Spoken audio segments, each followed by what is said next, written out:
चलिए सर, आज हम लोग ट्रिगोनोमेट्री एनसीईआरटी में चैप्टर नंबर 8.1 सॉल्यूशन करने जा रहे हैं।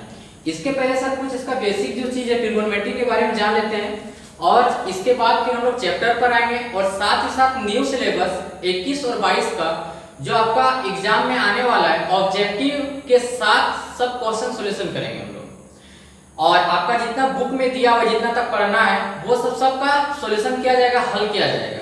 तो वीडियो यदि अच्छा लगेगा सर तो लाइक कर दीजिएगा, सब्सक्राइब कर दीजिएगा। देखिए हम लोग आते हैं त्रिकोणमिति यानी ट्रिगोनोमेट्री। कोण की सामने वाली भुजा लंब होती है। जैसे देखिए ये कोण हो गया, एंगल हो गया, 90 डिग्री का एंगल बना रहा है, ये कोण हो गया। इसके सामने वाला भुजा हमेशा याद रखिएगा लंब होता है, यानी क्या होता है सर, परपेंडिकुलर होता है, ठीक है। और नीचे जो लेटर है सर इसको बेस बोलते हैं और इसको हाइपोटेनियस यानी कर्ण बोलते हैं, ठीक है सर। अब क्या बोला है कि 90 डिग्री के सामने वाली भुजा हमेशा कर्ण होता है। देखिएगा 90 डिग्री के सामने वाली भुजा क्या होता है सर, हमेशा कर्ण होता है। क्या होता है सर, कर्ण होता है, ठीक है। अब यहां से देखिए ट्रिगोनोमेट्री की उत्पत्ति ग्रीक शब्द से हुई है सर। कौन सा शब्द से हुई है, ग्रीक शब्द से हुई। ट्रिगोनोमेट्री की जो उत्पत्ति हुई सर ग्रीक शब्द से हुई, जिसमें ट्री का अर्थ होता है, ट्री का मतलब होता है सर, ट्री का मतलब होता है तीन और गोन का अर्थ होता है भुजा। ट्री 1 2 3, ठीक है। और गोन का अर्थ क्या हो गया सर, भुजा होता है। और मेट्रोन का अर्थ होता है मां। समझ में आ गया ना, यानी कि आप बोलेगा सर हाँ सर सही बात बोले कि ट्री का अर्थ हो गया तीन, गोन का अर्थ हो गया भुजा, तीन को भुजा दिया हुआ है, और मेट्रोन का अर्थ होता है माप होता है। अब देखिए त्रिकोणमिति एक त्रिभुज की भुजाओं और कोणों के बीच के संबंधों का अध्ययन करवाता है। क्या बोला सर फिर से, एक त्रिभुज की भुजाओं देखिए के संबंध भुजाओं और कोणों के बीच के संबंधों का अध्ययन किया जाता है। प्राचीन काल में सर खगोलविद त्रिकोणमिति का अध्ययन पृथ्वी से तारों और ग्रहों की दूरियां मापने में किया जाता था। क्लियर हो गया सर। अब यहां से ट्रिगोनोमेट्री के बारे में जान गए छोटा छोटा पॉइंट, ठीक है। अब इसके आगे क्या होगा, किस प्रकार निकलेगा, कुछ फॉर्मूला हमारे आएंगे, उसको एक बार देख लेते हैं, उसके बाद चैप्टर पर आ जाते हैं, ठीक है।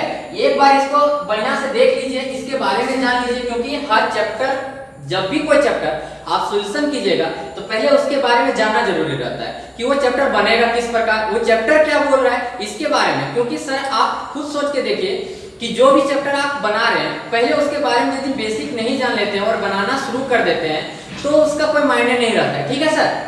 तो चलिए एक बार देख लीजिएगा।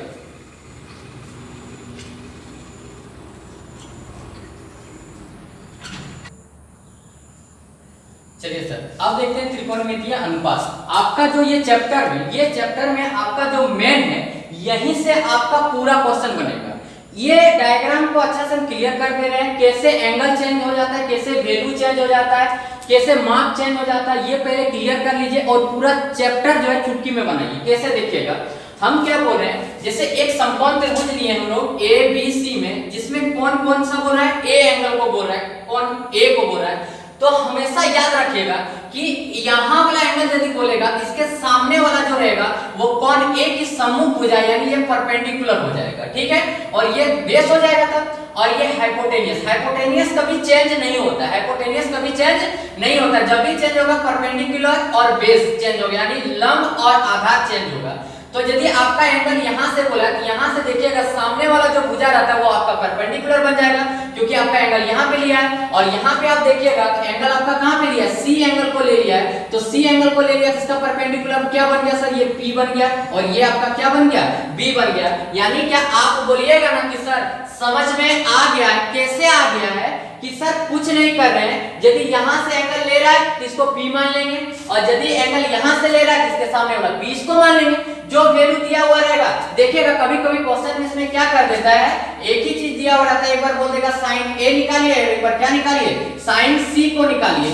यानी साइन A बोल दिया, यानी यहां से लेने के लिए बोला है, और अब साइन C बोल दिया सर, साइन C बोल दिया तो देखिएगा यहां से यहां लेने के लिए बोला, यहां से ये वाला परपेंडिकुलर हो जाएगा यानी लंब हो जाएगा, और ये आधार हो जाएगा। बस यही चीज चेंज करना है, और देखिएगा चैप्टर में कितना मजा आने वाला है, ठीक है सर।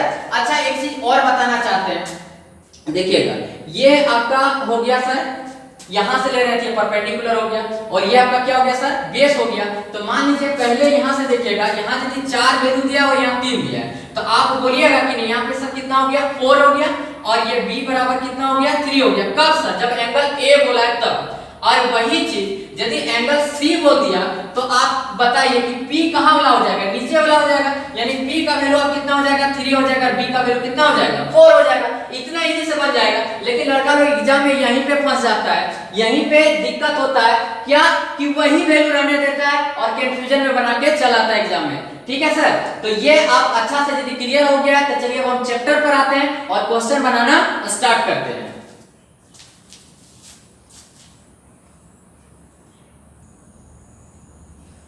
सर कुछ फॉर्मूला है फर्स्ट चैप्टर के लिए, 8.1 के लिए कुछ फॉर्मूला है। sin a यानी sin थीटा बराबर p बटे h होता है, यानी p बटे h परपेंडिकुलर बटे क्या हो गया सर, हाइपोटेनियस हो गया। cos a b बटे h होता है, tan a p बटे b होता है, cosec a h बटे p होता है, sec a h by b और cot a b बटे p होता है। ये फॉर्मूला हो गया आपका 6 फॉर्मूला। ये फॉर्मूला सर आपको याद करना पड़ेगा, समझ में आ गया ना। ये फॉर्मूला याद करना पड़ेगा, ट्रिक से भी आप याद कर सकते हैं, लेकिन आप जितना अच्छा समझ के याद कीजिएगा वही बेटर होगा। क्योंकि आप बार-बार हम बोलते हैं कि आप कंपटीशन नहीं लिखने जा रहे हो, आप 10th का एग्जाम लिखने जा रहे हो, तो उसमें आपको मार्क्स उठाने के लिए ट्रिक कोई काम नहीं करेगा। आपका दिमाग में जितना समझदारी से भरा हुआ रहेगा वही चीज काम करेगा। अब यहां से देखिएगा, sin a का प्रयोग कौन, a के sin के संक्षिप्त रूप में किया गया है, जैसे sin, ठीक है सर। तो sin a का इसमें जहां पे क्या होता है, sin a, sin और a का गुणनफल नहीं है, कहने का मतलब मान लीजिए sin a दिए तो इसका ये मतलब नहीं है सर कि sin into a लिख दिए, इसका कोई अर्थ नहीं होता है। ये संक्षिप्त रूप में एंगल को दर्शा रहा है, वही चीज बोला गया है। ठीक है सर। अब बोला क्या, a से अलग रखकर sin का कोई अर्थ नहीं होता है, कोई अर्थ नहीं होता है सर, बस यही चीज इसमें बोला गया है। फिर से एक बार फॉर्मूला क्लियर कर लेते हैं हम लोग। देखिएगा, sin a बराबर p बटे h, cos a बराबर b बटे h, tan a बराबर p बटे b, cosec a बराबर h बटा p और sec a बराबर h बाय b और cot a बराबर p b बटे p। ये फॉर्मूला होता है। आप एक बार फिर से देख लीजिए, ये सीधा जो है सर ये मेरा परपेंडिकुलर है। कब परपेंडिकुलर, जब एंगल a को लिया है तब। और ये नीचे वाला मेरा बेस हो गया, और ये जो तिरछा दिया हुआ है सर, ये जो तिरछा दिया हुआ है ये मेरा h यानी हाइपोटेनियस यानी कर्ण हो गया सर, याद रहेगा कि नहीं। ये लंब हो गया, ये फिर मेरा आधार हो गया, ठीक है सर, और ये कर्ण हो गया जब एंगल ये लिया हुआ है। और यहीं पे यदि एंगल C ले लेता तो ये आपका P बन जाता और ये आपका B बन जाता। ठीक है सर, जो बार बार हम रिपीट कर रहे हैं। तो ये कुछ फॉर्मूला हो गया सर, ये नोट्स हो गया, क्या बोलता है इस सब के बारे में एक नोट्स। देखिए बात हो जाता है कि हम लोग जब एग्जाम का प्रिपरेशन करते हैं तो उसका एक सबसे पहले सबसे इंपॉर्टेंट बात क्या रहता है कि आपके पास एक परफेक्ट नोट्स रहना चाहिए। और परफेक्ट नोट्स रहेगा तो लास्ट टाइम आप क्या कर सकते हैं, रिवीजन अच्छा से कर पाइएगा और एक नजर देख लीजिएगा तो उसी में हो जाएगा। तो चलिए सर फॉर्मूला कुछ है, इसको नोट कर लीजिए। चलिए सर पहला नंबर के क्वेश्चन पर आते हैं। पहला नंबर क्वेश्चन क्या बोला है कि त्रिभुज ABC में जिसका कोण B समकोण बोल दिया सर, यानी राइट एंगल बोल दिया सर। अब बोला कि AB बराबर 24 सेंटीमीटर, AB बराबर 34 सेंटीमीटर और BC बराबर कितना बोल दिया 7 सेंटीमीटर। अब बोला निम्नलिखित का मान ज्ञात कीजिए। आपको निकालने के लिए क्या बोला है, sin A का और cos A का। ठीक है सर, sin A का वैल्यू और cos A का वैल्यू। ठीक है सर, उसके बाद फिर बोल दिया आपका sin C का वैल्यू और cos C का वैल्यू निकालने के लिए बोल दिया है। सर इजी है, लेकिन उसके पहले चीज जान लीजिएगा कि मान लीजिए यहाँ का वैल्यू मेरा क्या हो गया सर, आधार हो गया, ये अभी आधार है, और ये मेरा क्या हो गया सर, लंब हो गया सर अभी। ठीक है, और ये मेरा क्या हो गया, कर्ण हो गया। ठीक है, तो दो वैल्यू दिया हुआ है, दो वैल्यू दिया हुआ है, यहाँ और यहाँ ना दिया। कर्ण तो आपको चाहिए ना, तो आपको याद होगा पाइथागोरस थ्योरम 5-6 में ही दिया हुआ है। पाइथागोरस थ्योरम, पाइथागोरस प्रमेय याद होगा कि आप जानते होंगे, क्या जानते होंगे सर, कि कर्ण का स्क्वायर इक्वल टू होता है लंब का स्क्वायर प्लस आधार का स्क्वायर। तो यहां से देखिएगा, कर्ण को h बोलते हैं, h स्क्वायर इक्वल टू हो जाएगा p स्क्वायर प्लस क्या हो जाएगा b स्क्वायर। तो एच स्क्वायर इक्वल टू आप बताइए पी का वैल्यू कितना दिया हुआ है सर 24 दिया हुआ है। कितना दिया है 24 का स्क्वायर प्लस कितना दिया सर 7 का स्क्वायर। ठीक है, अब देखिएगा एच स्क्वायर इक्वल टू जब हम लोग निकालेंगे 24 का स्क्वायर कितना हो गया सर 500। 24 का स्क्वायर देख लेते करके 4 छुके 16 के 6 4 गुना 8 और 1 9 हो गया 4 गुना 8 2 गुना 4 6 8 17 के 7 और 4 576। ठीक है सर 576 हो गया और 7 का स्क्वायर हो गया sir 49। H square equal to जोड़िएगा तो 625 दे देगा। ठीक है, अब यहां से देखिए h बराबर निकालिएगा तो स्क्वायर जो रहता है इक्वल टू के उधर चल जाता है तो क्या बन जाता है रूट बन जाता है और 625 का रूट आपको कितना प्राप्त होगा 625 का रूट आपको 25 प्राप्त हो जाएगा। सर एक चीज और बोल रहे हैं, क्या बोल रहे हैं ध्यान से सुनिएगा कि आपको यदि रूट नहीं निकालने आता है सिंपल तरीका से सीखिए। मान लीजिए हम लोग 16 का रूट निकाल रहे हैं, कितना का सर 16 का, तो 2 8 16 फिर 2 चौके 8 फिर 2 दूना 4 जो जोड़ा लग गया सो बाहर, जो जोड़ा लग गया सो बाहर यानी 2 को मिलके 1 बन गया 2 दूना 4 इसका आ जाएगा। उसी प्रकार 625 का कीजिएगा तो सेम प्रोसेस से कितना दे देगा 25 दे देगा। सर यहां तक क्लियर हो गया। अब हम लोग यदि चाहेंगे तो इसका वैल्यू निकाल सकते हैं आराम से। कैसे निकालेंगे चलिए देखिएगा, कैसे निकालेंगे देखिएगा। ये फॉर्मूला हो गया सर आपका, इसको मिटा देते हैं। अब आपको क्वेश्चन क्या बोला है ये चीज ध्यान से देखिए। क्वेश्चन क्या बोला है आपको निकालने बोला है, क्या जानते हैं साइन ए का मान ज्ञात कीजिए। साइन ए का मान, एक मिनट में यहां थोड़ा सा हम लिख लेते हैं। माना A B equal to let कर लेते हैं कितना 24 के क्या है धनात्मक संख्या है, एक धनात्मक संख्या है और बीसी को हम लोग लेट कर लेते हैं 7 के क्या है सर एक धनात्मक संख्या है लेट किए हुए, और AC इक्वल टू लेट कर लेते हैं हम लोग कितना 25 के। ठीक है, एक धनात्मक संख्या है। अब ये सर अब हम लोग यहां से यदि एक नंबर से देखते हैं क्वेश्चन, एक नंबर में बोला है क्या साइन A और कॉस A। ठीक है, तो साइन A बोल दिया तो आपको हम एक चीज पूछना चाह रहे हैं कि देखिएगा है ना यहां से बोल दिया है तो इसके सामने वाला ये तो मेरा क्या बन जाएगा सर लंब बन जाएगा और आधार क्या बन जाएगा ये वाला बन जाएगा। क्योंकि फिर से अगर बता रहे हैं देखिएगा यहां से एंगल बोला तो सामने वाला मेरा P बन जाएगा और ये बन जाएगा B।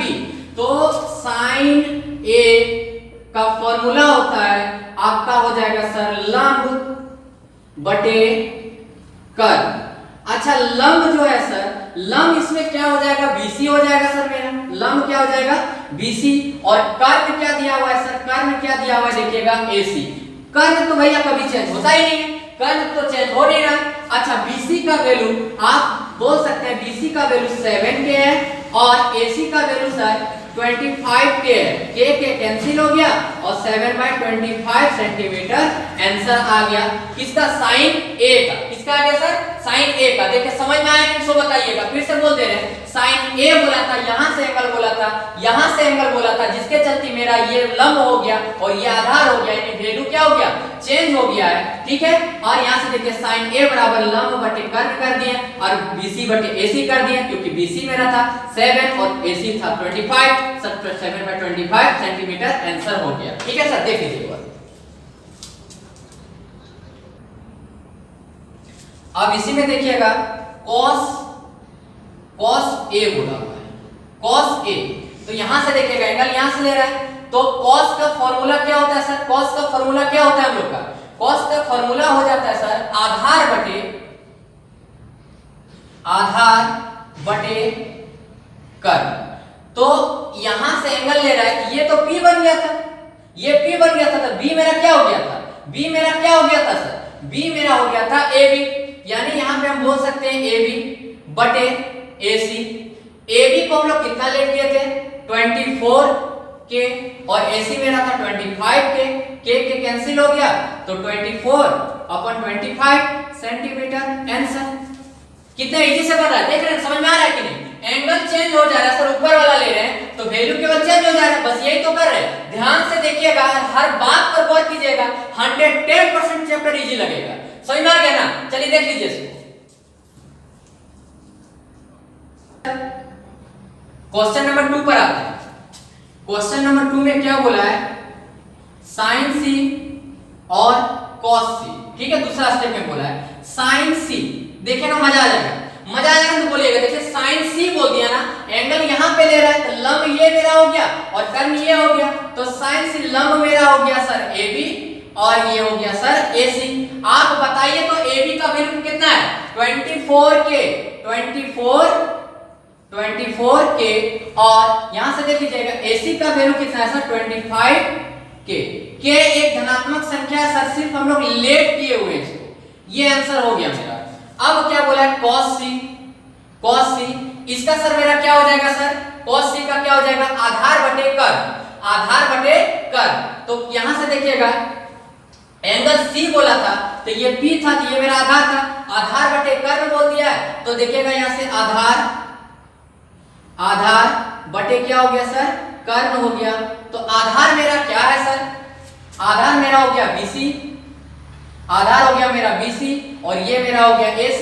BC का वैल्यू है 7 के, लेट किए थे, और AC का वैल्यू है सर मेरा 25 के कैंसिल हो गया, 7 अपन कितना हो गया सर 25 सेंटीमीटर आंसर है ना। इजी सर, कितना इजी से बना। यदि ध्यान से देखिएगा ना तो चैप्टर कहीं पूछने लगेगा और 2-3 बार प्रैक्टिस कर दीजिएगा, बस आ जाएगा। केवल आपको प्रॉब्लम कहां हो रहा होगा, थोड़ा सा बस एंगल चेंज कर रहे हैं, बार-बार रिपीट कर दे रहे हैं। यहां से एंगल बोलेगा तो ये P हो जाएगा, यहां से एंगल बोलेगा तो ये P हो जाएगा, बस ये तो खेला है सर क्वेश्चन में। चलिए ठीक है सर, इसको पेपर देख लीजिए। चलिए सर क्वेश्चन नंबर 2 पर आते हैं। क्वेश्चन नंबर 2 में क्या बोला है, देखिएगा एक फिगर आपका बुक में दिया होगा, PQR बोल दिया सर, जिसमें Q मेरा समकोण त्रिभुज हो गया सर।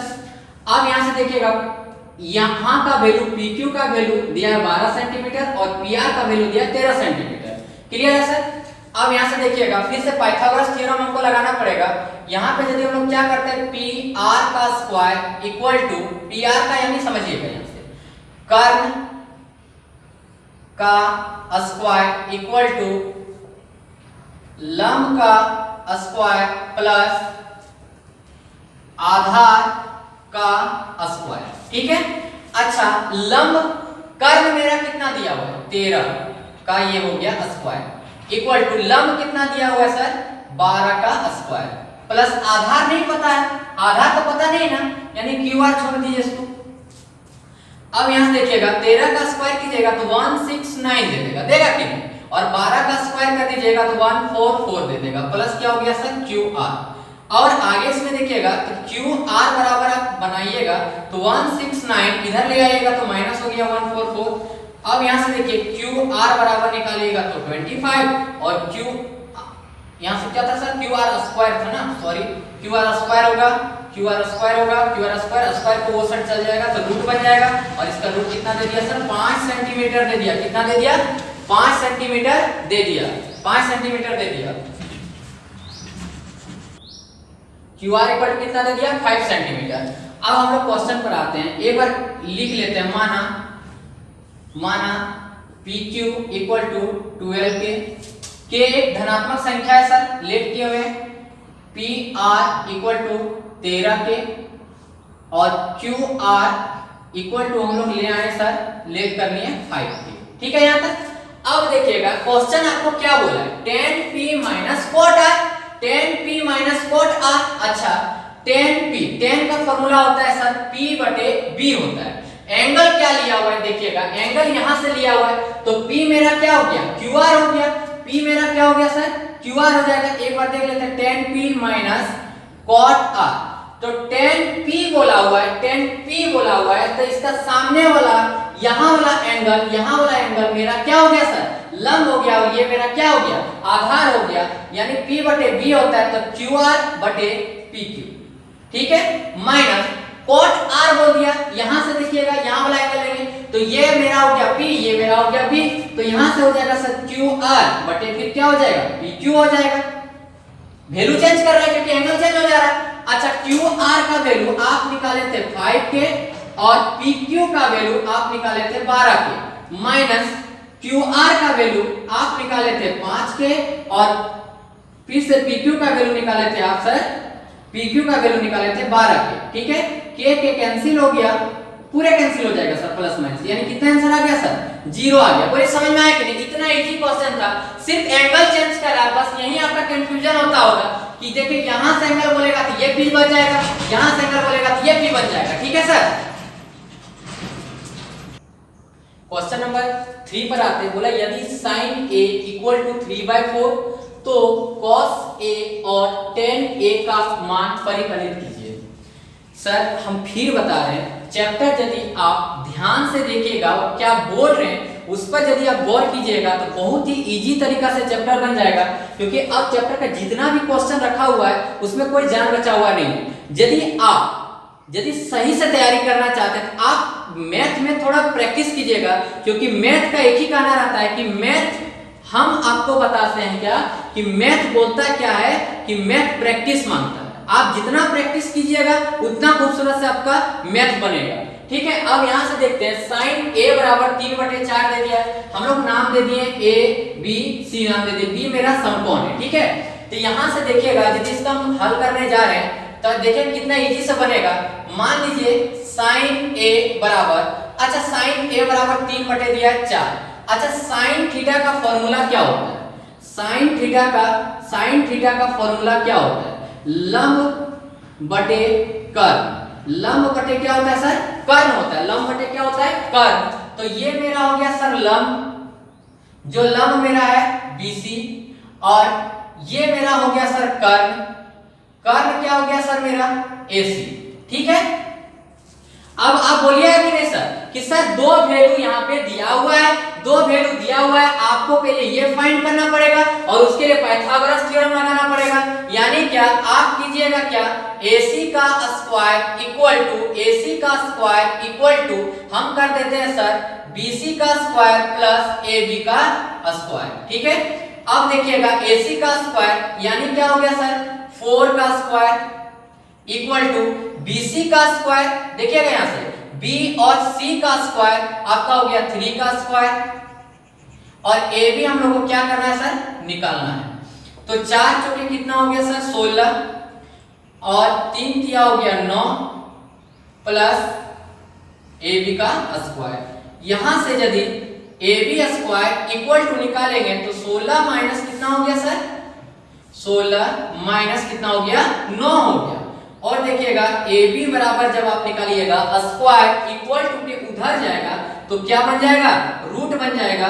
यानी क्या हो जाएगा सर 16 में 9 गया तो ये 7 बचेगा, और ये स्क्वायर वो साइड चल गया तो क्या बन गया? रूट बन गया। अब बोलिएगा क्या कि सर इजी हो गया क्वेश्चन। कैसे इजी हो गया कि आप 3 वैल्यू निकाल दिए ना, यानी ये कितना हो गया? √7 हो गया। तो एक बार थोड़ा सा खाली लिख लीजिएगा, ये माना AC इक्वल टू 4K, के एक धनात्मक संख्या है, BC बराबर 3K और AB बराबर √7K।